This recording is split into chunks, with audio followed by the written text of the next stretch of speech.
আসসালামু আলাইকুম সবাইকে। আজকের এই ভিডিওতে আমরা জানব অ্যাডোবি ফটোশপের ইন্টারফেসে কি থাকে এবং কোন অংশের কাজ কি। আপনি যদি ফটোশপে একদম নতুন হয়ে থাকেন তাহলে এই ভিডিওটি আপনার জন্য খুবই গুরুত্বপূর্ণ।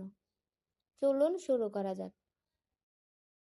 ফটোশপ ওপেন করার পর আমরা একটি ওয়ার্কস্পেস দেখতে পাই।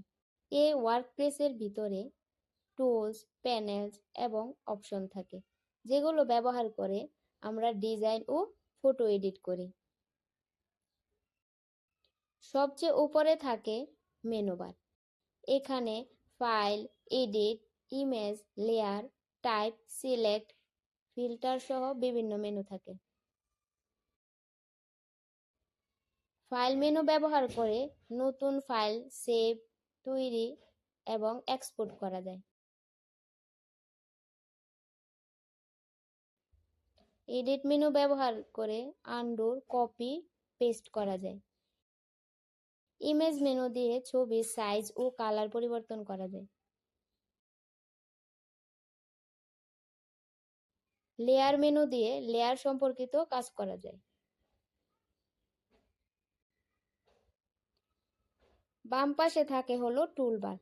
এখানে ফটোশপের সবচেয়ে গুরুত্বপূর্ণ টুলগুলো থাকে, যেমন ব্রাশ টুল আঁকার জন্য, ক্রপ টুল ছবি কাটার জন্য, মুভ টুল অবজেক্ট সরানোর জন্য, ইরেজার টুল কিছু মুছে ফেলার জন্য, টেক্সট টুল লেখা যোগ করার জন্য। এই টুলগুলো গ্রাফিক ডিজাইন এবং ফটো এডিটের মূল অংশ। মেনু বারের নিচে থাকে হচ্ছে অপশন বার। আপনি যে টুল সিলেক্ট করবেন তার সেটিংস এখানে দেখা যাবে। যেমন ব্রাশ টুল নিলে ব্রাশ সাইজ, হার্ডনেস এখানেই পরিবর্তন করা যায়। মাঝখানের বড় অংশটিকে বলা হয় ডকুমেন্ট উইন্ডোজ। এখানে আমরা এডিট ও ডিজাইনের কাজ করি। ডান পাশে বিভিন্ন প্যানেল থাকে। Layer panel. লেয়ার প্যানেল হলো সবচেয়ে গুরুত্বপূর্ণ প্যানেল। এখানে প্রতিটি অবজেক্ট আলাদা আলাদা লেয়ার হিসেবে থাকে, এতে কাজ করা অনেক সহজ হয়।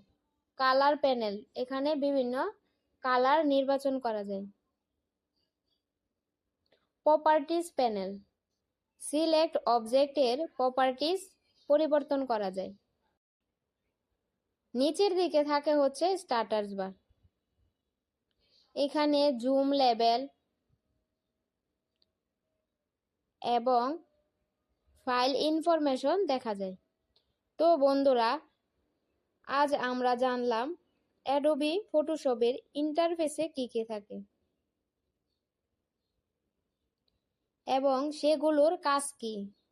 পরবর্তী ভিডিওতে আমরা ফটোশপের টুলস নিয়ে বিস্তারিত জানব। ভিডিওটি ভালো লাগলে লাইক, কমেন্ট এবং সাবস্ক্রাইব করতে ভুলবেন না। ধন্যবাদ সবাইকে।